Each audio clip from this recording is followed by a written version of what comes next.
बिस्मिल्लाहिर्रहमानिर्रहीम। लाखों और करोड़ों दुरूदो सलाम नबी करीम सल्लल्लाहु अलैहि वालैहि वसल्लम की ज़ाते बाबरकात पर और आपकी आल पर। नाज़रीन इकराम, कौम आद की तबाही और बर्बादी के बाद जो लोग बच गए वो हिजाज और शाम के दरमियान एक मैदान में आबाद हो गए।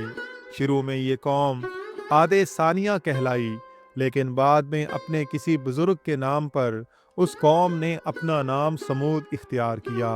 ये कौम भी पहली की भटकी हुई कौमों की तरह बुत परस्त थी, और जब इनके फिस्को फजूर हद से बढ़ गए तो अल्लाह ताला ने अपनी सुन्नत के मुताबिक कौम समूद से ही हज़रत सालेह अलैहिस्सलाम को नबूवत का शर्फ देकर मबूस किया, ताकि वो उन बदकिरदार लोगों को अगली कौमों की अंजाम की दास्तानें सुनाकर उनको बताएं कि उनके खौफनाक अंजाम को देखो और अपनी सरकशी से बाज आओ।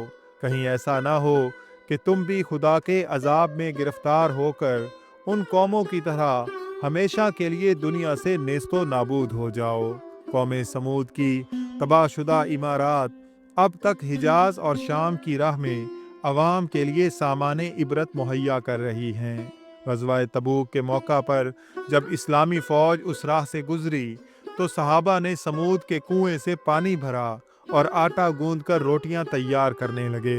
नबी करीम सल्लल्लाहु अलैहि वालैहि वसल्लम को मालूम हुआ तो आपने आटा फेंक देने और पानी गिरा देने का हुक्म दिया और फरमाया कि ये वो बस्ती है जिस पर खुदा का अजाब नाजिल हुआ था। ना यहाँ कयाम करो और ना यहाँ किसी चीज़ से फ़ायदा उठाओ, ऐसा ना हो कि तुम भी किसी बला में मुब्तला हो जाओ। जब अल्लाह ताला ने हज़रत सालेह अलैहिस्सलाम को नबी बनाकर कौम समूद की तरफ भेजा तो उन्होंने अपनी कौम को जमा करके बुरे कामों से बचने और खुदा की राह इख्तियार करने की हिदायत की। आपने अपनी कौम को बार बार समझाया, खुदा के अजाब से डराया और उन पर खुदा के फजलो करम जताए, लेकिन उन पर मतलब कोई असर ना हुआ, बल्कि उसके जवाब में उन्होंने कहा कि ऐ साले, हमारी कुव्वत, शौकत, दौलत की फरावानी, खेतों की सरसब्जी, आलीशान मकानात, गर्जे के दुनिया जहान के ऐशो आराम जो हमें हासिल हैं, तेरे ही खुदा की तरफ से हैं।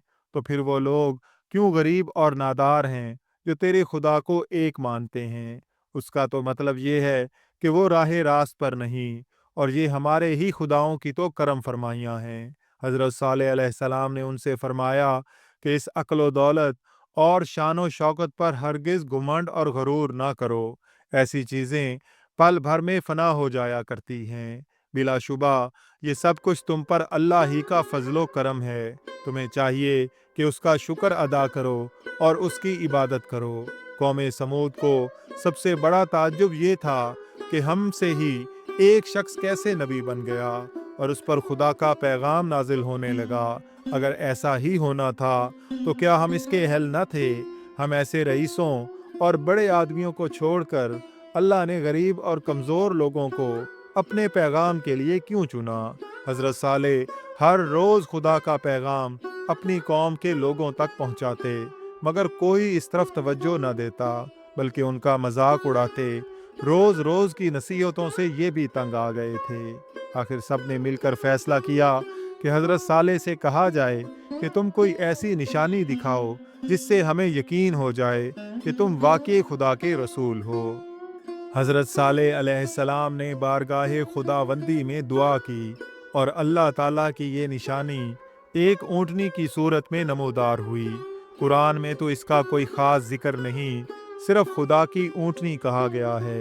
अलबत्ता मुफस्सिरीन का ख्याल है कि ये ऊँटनी एक पत्थर से पैदा हुई और थोड़ी ही देर बाद उसने बच्चा जना, क्योंकि कौम समूद का यही मुतालबा था। खुदावंदे करीम का अपने रसूल के ज़रिए ये मोजज़ा भी उन सरकशों को खुदा की तरफ राग़िब ना कर सका। ताहम आपने अपनी कौम को नसीहत की कि ये ऊँटनी खुदा की तरफ से तुम पर हुज्जत है। अल्लाह ताला का निशान तुम पर ज़ाहिर हो चुका है। अगर तुम भलाई चाहते हो तो इस ऊँटनी को हरगिज़ हरगिज़ नुकसान ना पहुँचाना। ये आज़ादी से जहाँ चाहे चरे। हाँ, एक रोज़ ये ऊँटनी चश्मे पर से पानी पिया करेगी اور دوسرے دن تم اور تمہارے جانور، دیکھو اس میں فرق نہ آئے۔ کچھ دن تک اونٹنی کے حیرت انگیز واقعہ نے اس قوم کو حیران و پریشان رکھا، اور وقتی طور پر اونٹنی سے کوئی معترض نہ ہوا، لیکن آہستہ آہستہ جن برائیوں کے ماحول میں انہوں نے پرورش پائی تھی وہ ابھرنے لگا، اور انہوں نے سازش کر کے اس اونٹنی کو ہلاک کر دیا۔ جب صالح علیہ السلام کو اس واقعے کی اطلاع ہوئی تو آپ کو بہت رنج ہوا اور آنکھوں میں آنسو آ گئے۔ آپ نے اپنی قوم کو مخاطب کر کے فرمایا کہ اے بدبخت قوم، آخر تجھ سے صبر نہ ہو سکا، اب تم خدا کے عذاب کا انتظار کرو جو 3 دن میں تم کو ہلاک و برباد کر دے گا۔